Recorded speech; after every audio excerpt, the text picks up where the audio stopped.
Hello வணக்கம் and welcome to SVP green realtor. நம்ம இப்போ பார்க்க போகிறது one beautiful farm land located nearby Kinathukadavu. இப்போ நீங்கள் பார்த்துட்டு இருக்க இந்த பண்ணை நிலம் கிணத்துக்கடவுல இருந்து சரியாக 13 கிலோமீட்டர் டிஸ்டன்ஸில் அமைஞ்சிருக்கு. இந்த பூமியோட மொத்த பரப்பளவு 1.5 ஏக்கர்.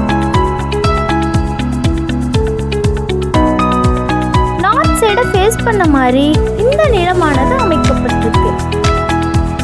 வெஸ்ட் சைடு தார் ரோடும் நார்த் சைடு மண் ரோடும் அமைக்கப்பட்டிருக்கு. இந்த பண்ணை நிலத்துல மொத்தம் 100 தென்னை மரங்கள் அமைஞ்சிருக்கு.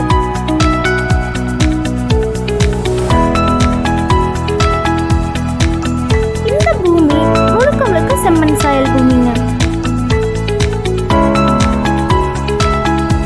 இந்த பூமியோட மொத்த விலை 1 கோடி. இந்த ஃபார்ம்லேண்ட் உங்களுக்கு பிடிச்சிருந்தா அண்ட் இதை பற்றின ஃபுல் டீட்டெயில்ஸ் வேணும்னா டிஸ்கிரிப்ஷனில் இருக்கிற நம்பரை கான்டாக்ட் பண்ணுங்கள். தேங்க்யூ.